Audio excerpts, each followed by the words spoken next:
तो अब तक हम लोगों ने देखा कि एक हॉरिजॉन्टल सरफेस में एक बॉडी पे हॉरिजॉन्टल डायरेक्शन में फोर्स अप्लाई करते हुए अगर काम किया जाता है तो उसके काइनेटिक एनर्जी में चेंज आता है।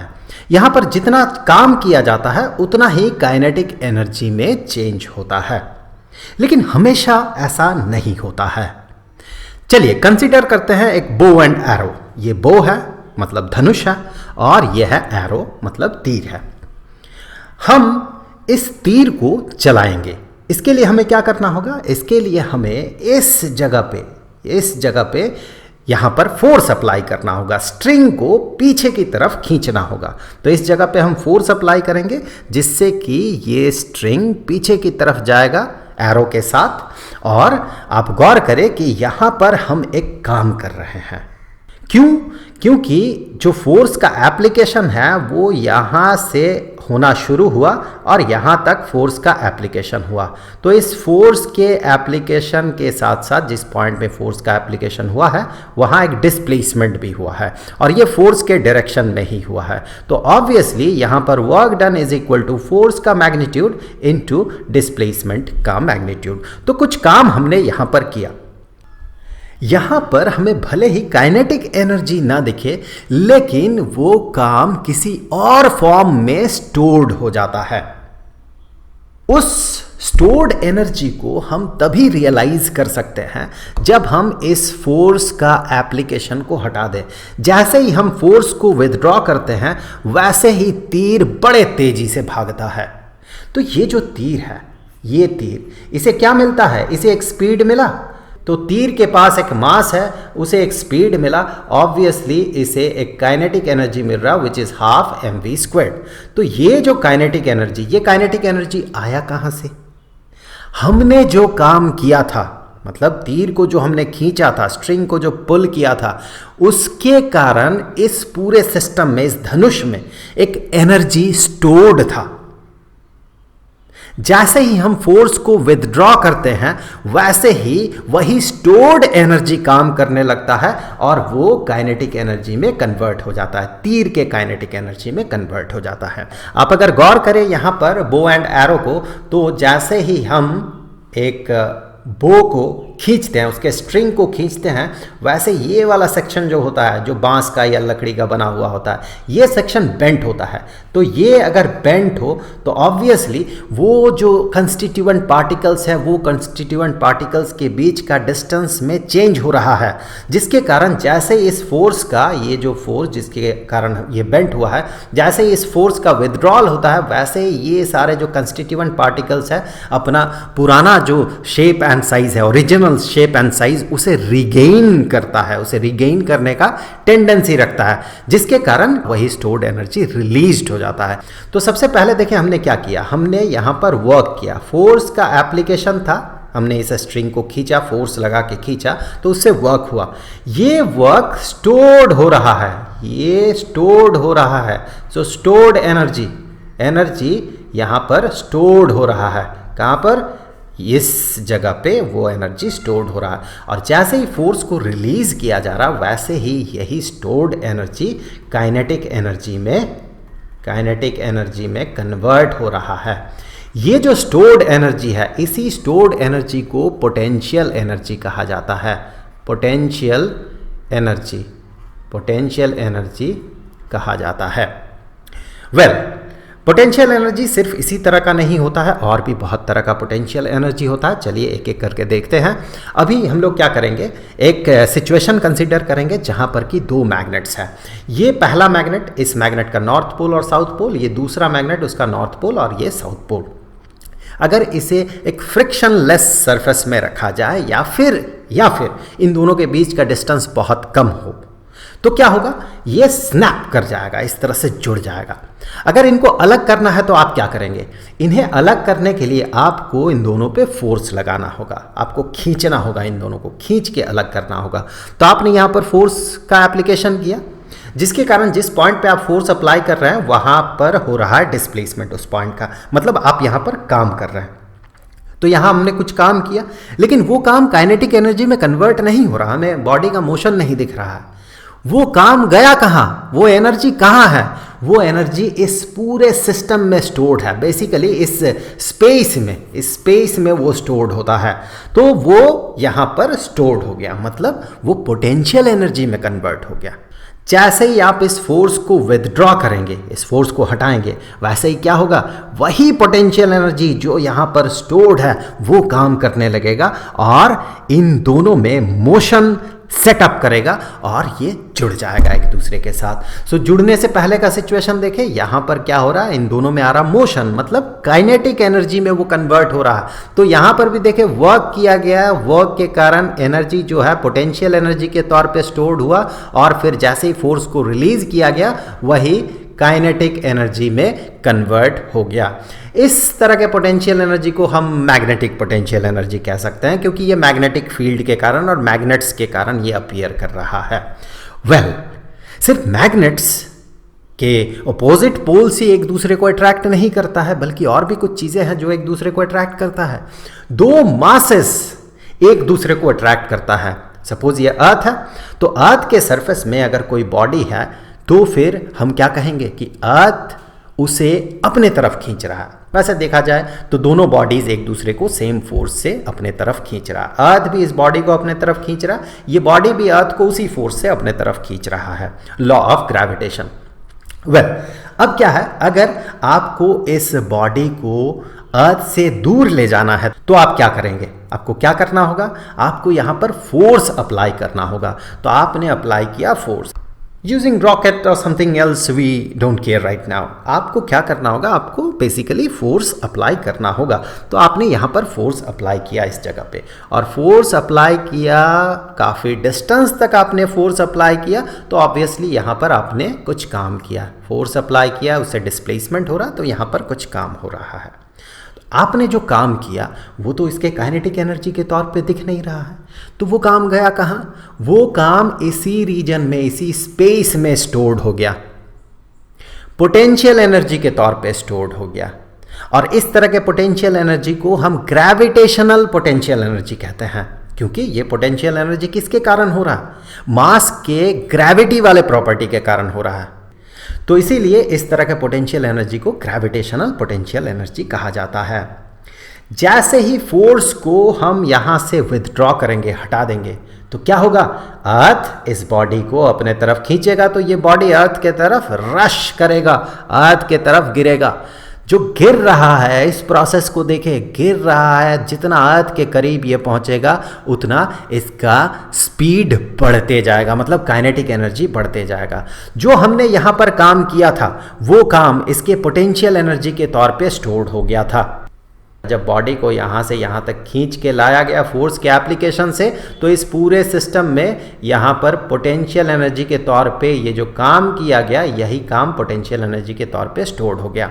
जैसे ही फोर्स को विथड्रॉ किया गया, रिलीज किया गया यहाँ से, वैसे ही ये पोटेंशियल एनर्जी काइनेटिक एनर्जी में कन्वर्ट हो गया। इसीलिए ये बॉडी धीरे धीरे धीरे धीरे अर्थ की तरफ आया और धीरे धीरे इसका स्पीड भी बढ़ते गया, तो इसका पोटेंशियल एनर्जी काइनेटिक एनर्जी में कन्वर्ट हुआ। अब इसी चीज को अब हम अर्थ के सरफेस से देखेंगे। चलिए, ये ग्राउंड है और यहां पर एक ऑब्जेक्ट रखा हुआ है।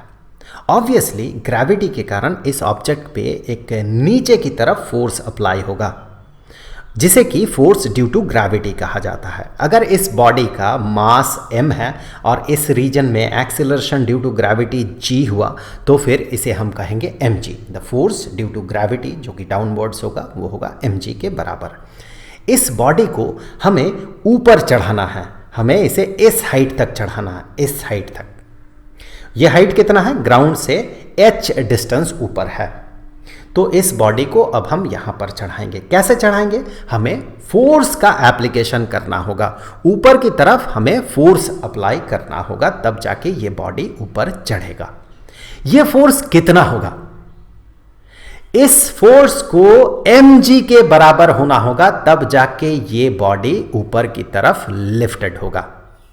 वैसे आपको यहां पर डाउट हो सकता है कि F = mg अगर हुआ, दोनों फोर्सेस का मैग्नीट्यूड अगर बराबर हुआ, तो ये बॉडी ऊपर कैसे चढ़ेगा। इसी के बारे में हमने लास्ट वीडियो में बात किया था, जिस वीडियो का लिंक आपको नीचे डिस्क्रिप्शन में मिल जाएगा और साथ ही साथ यहाँ पर सजेस्टेड वीडियोस में भी आपको दिखेगा। वैसे आप यूट्यूब के सर्च बार में जाके लिख सकते हैं force required to lift a body against gravity Edunext class 9, आपको वो वीडियो दिख जाएगा।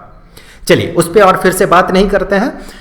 जो फोर्स हमें यहां पर अप्लाई करना होगा इस बॉडी को सिर्फ लिफ्ट करने के लिए, इस बॉडी पे कोई भी काइनेटिक एनर्जी इंपार्ट न करे, अगर हम सिर्फ अगर लिफ्ट करें तो फिर उस फोर्स के मैग्नीट्यूड को mg के बराबर होना होगा।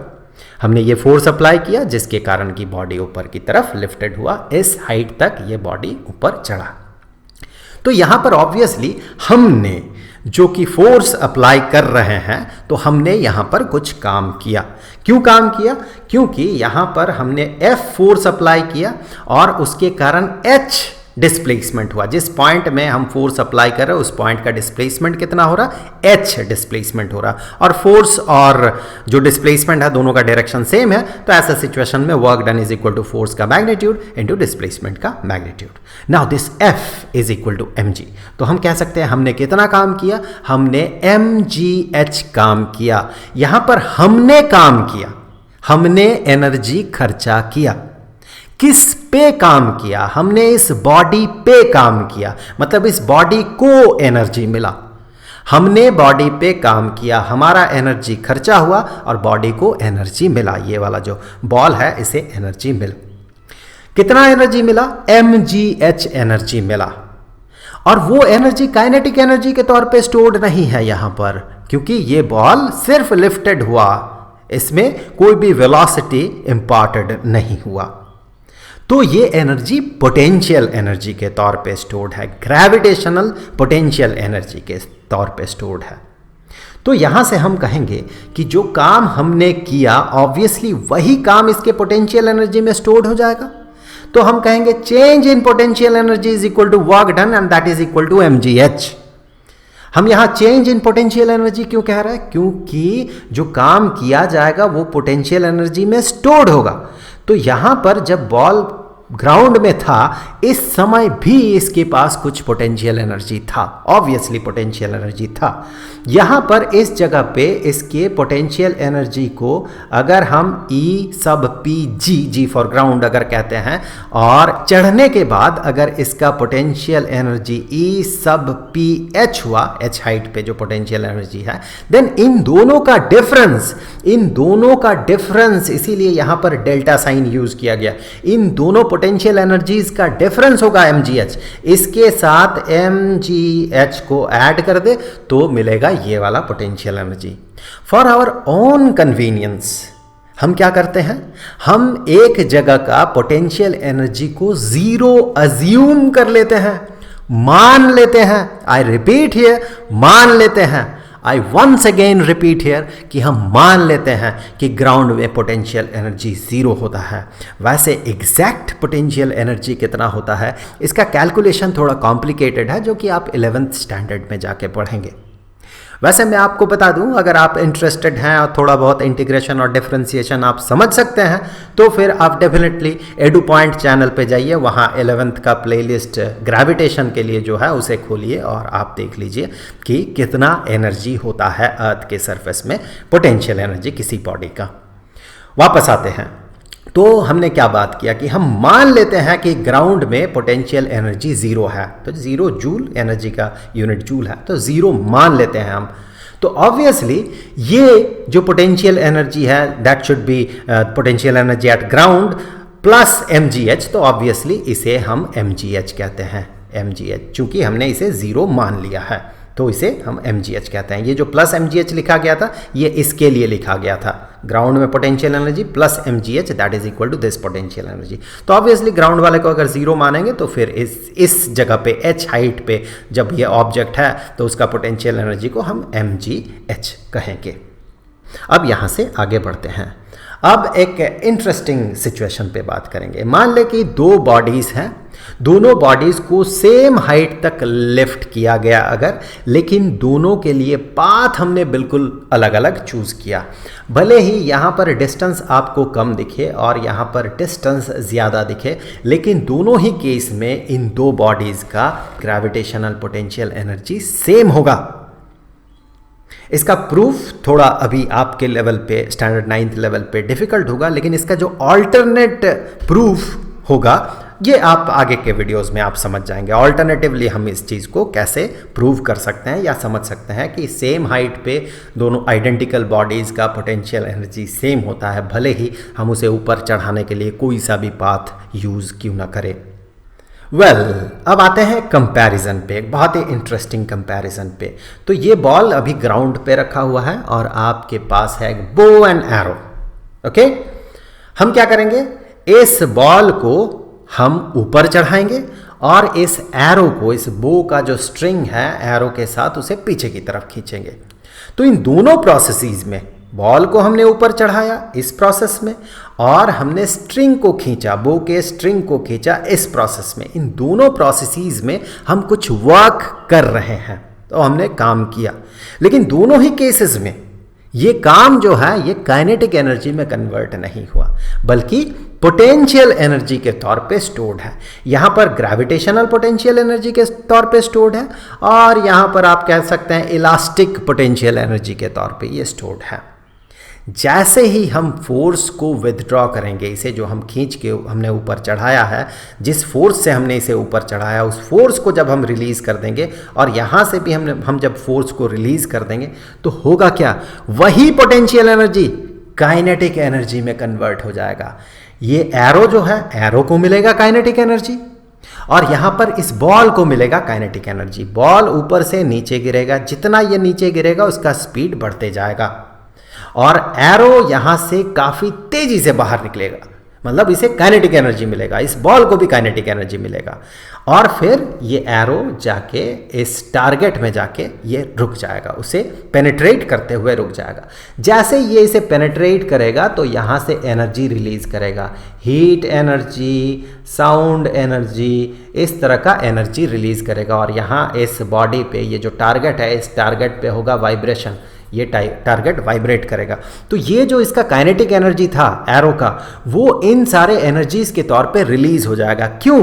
क्योंकि ये जैसे ही इसे पेनिट्रेट करेगा वैसे ही रुक जाएगा। रुकेगा मतलब क्या, काइनेटिक एनर्जी खत्म हो गया। अब खत्म हो गया, खत्म तो एनर्जी डिस्ट्रॉय तो हो नहीं सकता, वो कन्वर्ट हो जाता है दूसरे एनर्जीज में। तो वो हीट एनर्जी, साउंड एनर्जी और इस बॉडी के वाइब्रेशनल एनर्जी के तौर पे ये कन्वर्ट हो जाएगा, उस फॉर्म में कन्वर्ट हो जाएगा। और यहाँ भी आप गौर करें, बॉडी ऊपर से जितना नीचे गिरेगा इसका स्पीड जो है, स्पीड बढ़ते जाएगा, और बढ़ते बढ़ते बढ़ते बढ़ते बढ़ते बढ़ते ग्राउंड को टच करने से ठीक पहले इसका स्पीड मैक्सिमम होगा। मतलब ये जो पोटेंशियल एनर्जी था, ये पोटेंशियल एनर्जी इसके काइनेटिक एनर्जी में कन्वर्ट हो जाता है, और जैसे ही ये ग्राउंड को हिट करता है वैसे ही साउंड एनर्जी, हीट एनर्जी और ग्राउंड का वाइब्रेशन, तो वाइब्रेशनल एनर्जी, इन सारे एनर्जीज में यही काइनेटिक एनर्जी कन्वर्ट हो जाता है। तो आई होप कि पोटेंशियल एनर्जी पे ये वीडियो आपके लिए हेल्पफुल रहा होगा। अब अगले वीडियो का लिंक आपको यहाँ पर स्क्रीन पे मिल जाएगा, वहाँ क्लिक करके आप उस वीडियो को देख सकते हैं। अब जाते जाते मैं आपको बता दूं कि स्टैंडर्ड 9th के लिए वर्क एंड एनर्जी चैप्टर के सारे वीडियोस का जो प्लेलिस्ट है उसका लिंक आपको नीचे डिस्क्रिप्शन में मिलेगा। तो आई होप कि अगले वीडियो में फिर मुलाकात होगी। तो मिलेंगे आपसे अगले वीडियो में, तब तक के लिए खुश रहें। Good bye.